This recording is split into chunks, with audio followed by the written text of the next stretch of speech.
Hi there, Trevor here from Double Boom Movies, and these are just a very small portion of the films and titles that I worked on when I had a job at Testronic Labs.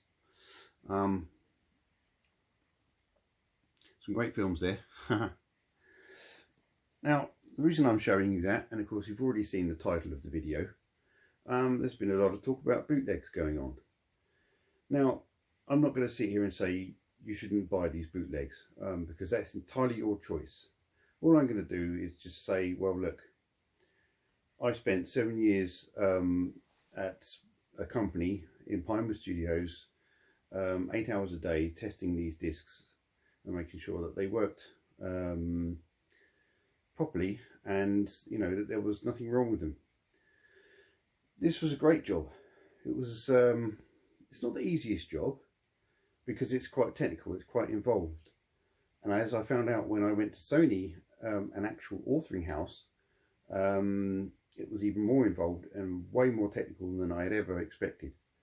Now, these discs, when I was at Testronic, we could take maybe a week to do what we call a vanilla disc. And this would be different reviews if, revisions if something was wrong with the disc. So a vanilla disc is basically a single menu, no scene selection or anything like that, just basically play and subtitle activation, and that's it. And you may think, well, okay, there's nothing really to test. Well, there is quite a bit to test. So we got to do the compatibility testing, we got to do the linear plays, we got to do the menu navigation, which would be fairly easy. And then the report has to be written and sent off to the client. And then the client has to review that report and check for any things that need fixing. If anything needs fixing, they then need to issue revision 1 or revision 2, depending on how bad it is, and that kind of thing. Bearing in mind, they've already spent probably a good couple of weeks themselves QCing and checking the disc in the manufacturing process. So then when I got to Sony, as I said, I found out everything else that was involved in creating these discs.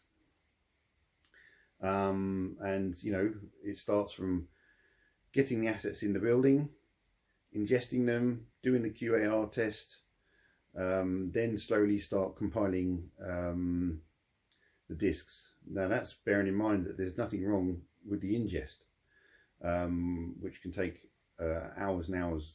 Invariably would be left overnight, because you're ingesting a terabyte's worth of data, just to be compressed down for a 50 gig Blu-ray disc.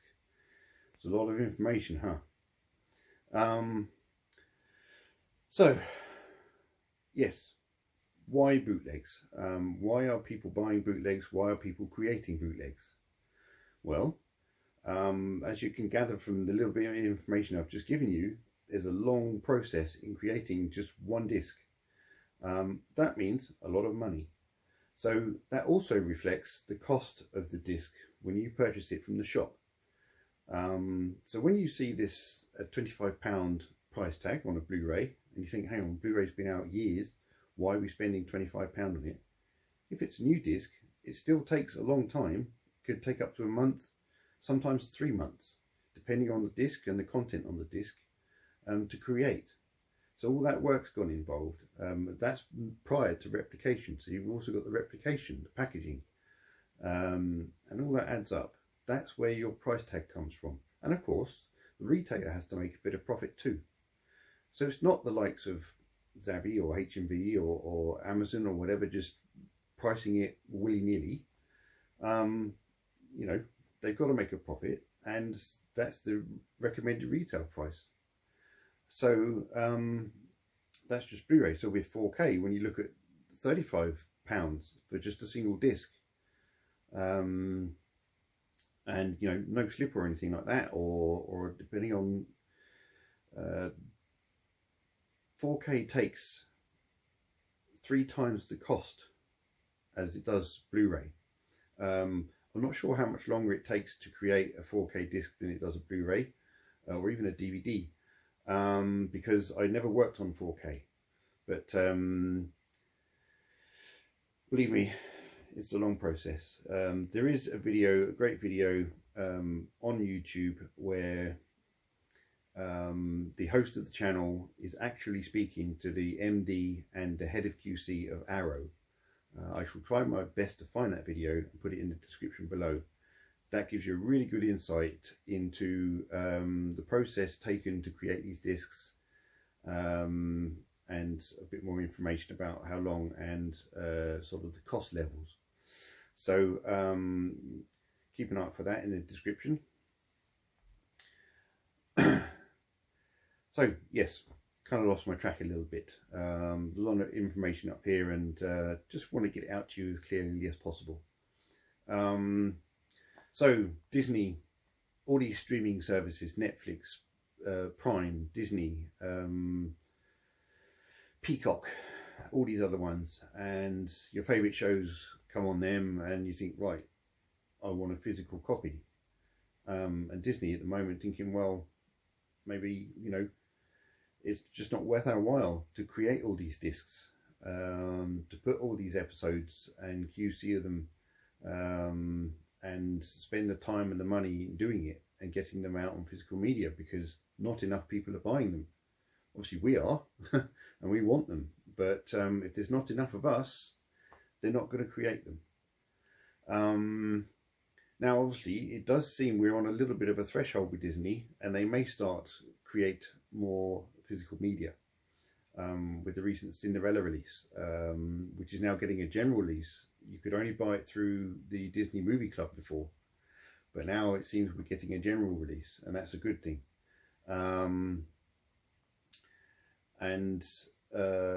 So I was watching a live stream and just happened to click on when they were discussing bootlegs. So I put in my 2 pennies worth and sort of said, well, how many discs is it taking to do a bootleg of a series? Now I never quite got the answer, because the guys, you know, sometimes I ask things, I was making a comment, I wasn't talking to them face to face, otherwise I could have asked more clearly and been perhaps more clear on what I was trying to get across. But yeah, the reason I wanted to know how many discs it was taking to put these series was, if it takes you just 2 discs and there's episodes involved, when it's a feature, essentially you've got your trailer build, your menu, maybe your scene selection menu, your feature, and that's it. But when you've got episodes, you've got, say you've got 10 episodes, you've got to make sure every single episode is fine. You've got to make sure all the subtitles for those episodes are fine. You've got to make sure that if you're selecting play all, that it goes to the correct episode. There's way more involved in doing an episodic disc. This is where the sort of the 3 months could be to create a release. So think of all that, and is it viable for them to create physical versions of these series when they can just leave it on the internet for you to stream? You know, we've perhaps missed the heyday of Blu-ray physical media, and of course 4K has come along and it's starting to build momentum again.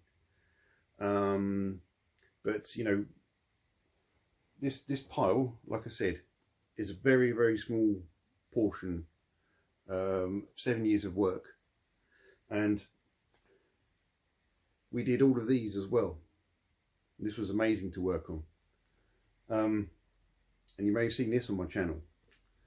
This whole box set, this is DVDs, but we spent months and months getting this right. It wasn't our fault. We were finding the faults, and the authoring house were having to correct everything and get it right. But I've got it here now, and hopefully everything's right.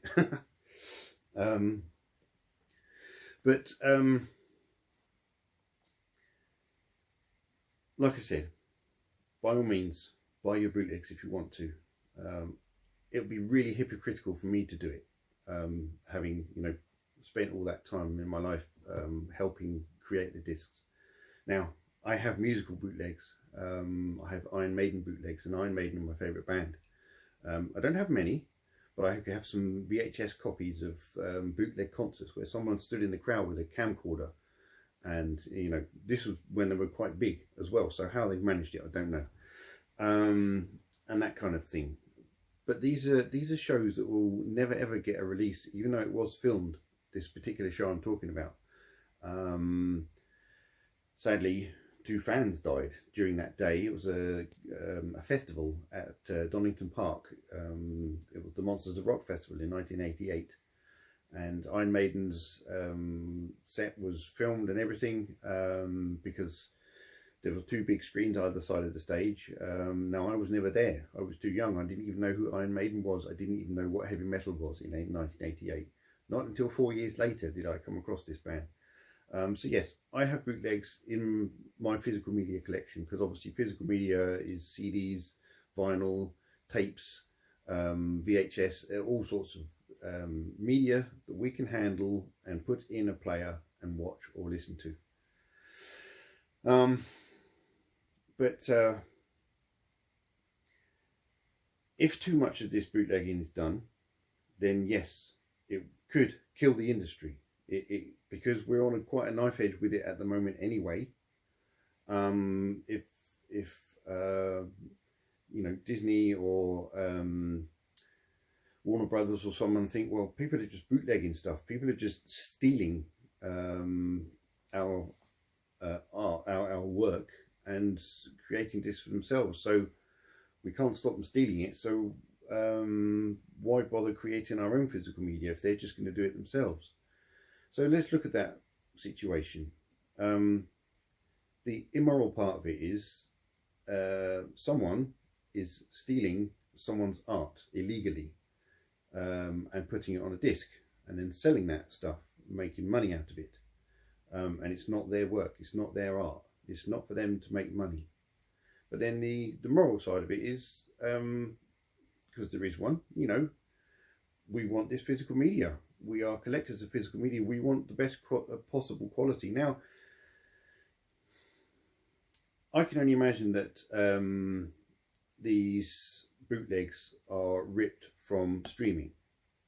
Now, okay, you've got a physical copy of it, and it's in your collection, and it's on your shelf, and it may have great packaging, because obviously creating inlays and slip boxes and all this, that and the other, and disc art and everything is really easy these days, and really top quality.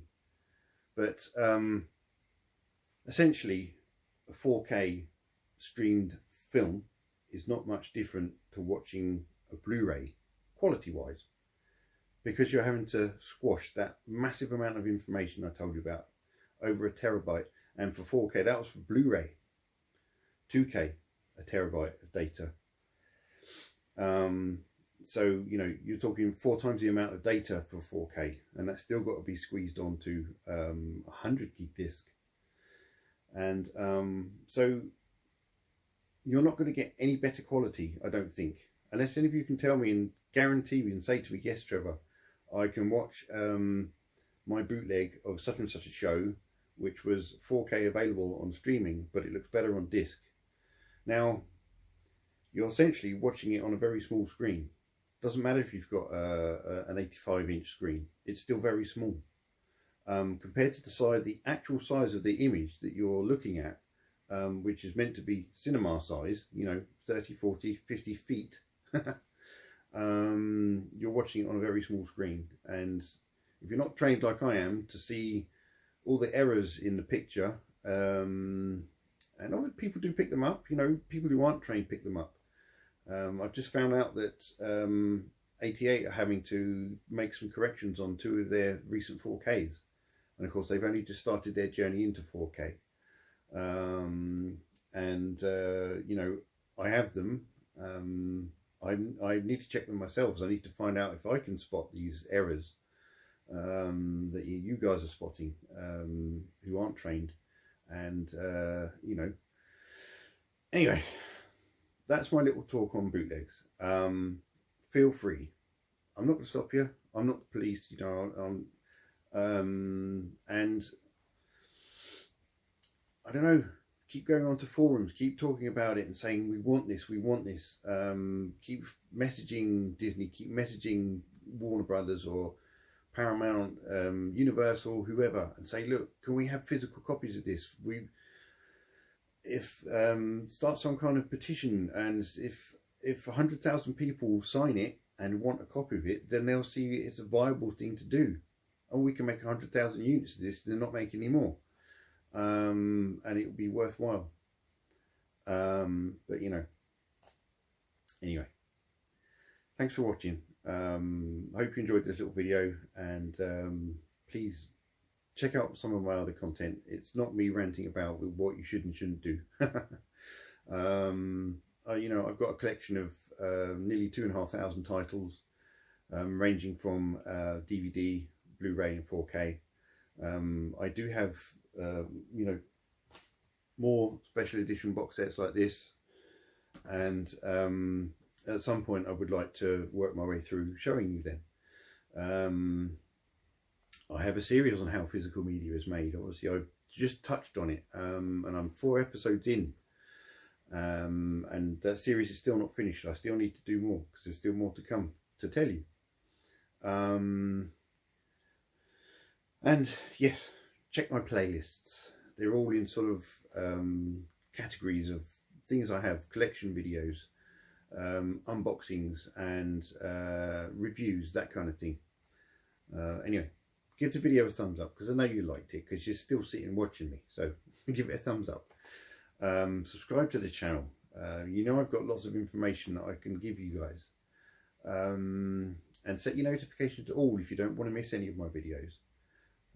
It'd be love to see you in the comments, but most of all, any videos of mine you watch that you like, give them a thumbs up, because that's what gets them out there for other people to see. The more subscriptions is great, but it's the thumbs up that the best bit for us channels, you know, us content providers. Anyway, that's enough of that. See you in the next video, and take it easy.